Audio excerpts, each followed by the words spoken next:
வணக்கம் நண்பர்களே, பிஜிடிஆர்பி எக்ஸாமுக்கு ப்ரிப்பேர் பண்ணுறவங்களுக்காக இந்த பதிவு.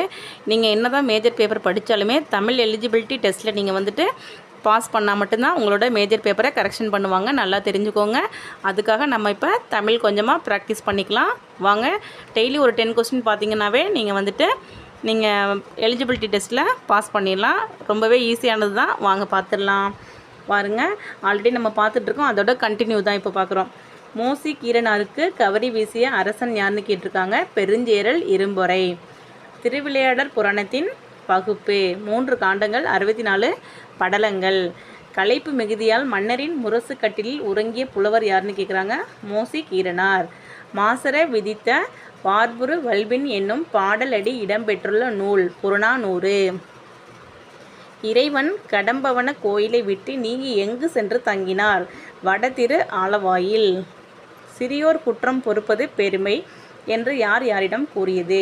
இறைவனிடம் குசேல பாண்டியன். இடைக்காடனாரின் பாடலை இகழ்ந்தவர் யாருன்னு கேட்டாங்கன்னா மன்னன். இடைக்காடனாரின் அன்பு வைத்தவர் யாருன்னு கேட்டாங்கன்னா இறைவன்.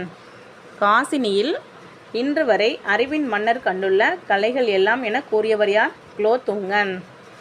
வாங்க பொறுத்துக்க பார்த்துடலாமா? கேள்வியினான் நூல் வல்லான், கேண்மையினான் நட்பினன், தார் மாலை முடி நட்பினன். கரெக்டானது நோட் பண்ணிக்கோங்க, எழுதி பாருங்கள். பாண்டியன் என்னை இகழவில்லை, சொல்லின் வடிவாக உன் இடது புறம் வீற்றிருக்கும் பார்வதி தேவியையும் சொல்லின் பொருளாக விளங்கும் உண்மையுமே அவமதித்தான் என்று சினத்துடன் கூறியவர் இடைக்காடனார். கூற்று 1, கூற்று 2 கொடுத்துருக்காங்க. அது சரியாக தவறான்னு பார்க்க போகிறோம். வேதாரண்ய புராணத்தை இயற்றியவர் பரஞ்சோதி முனிவர்.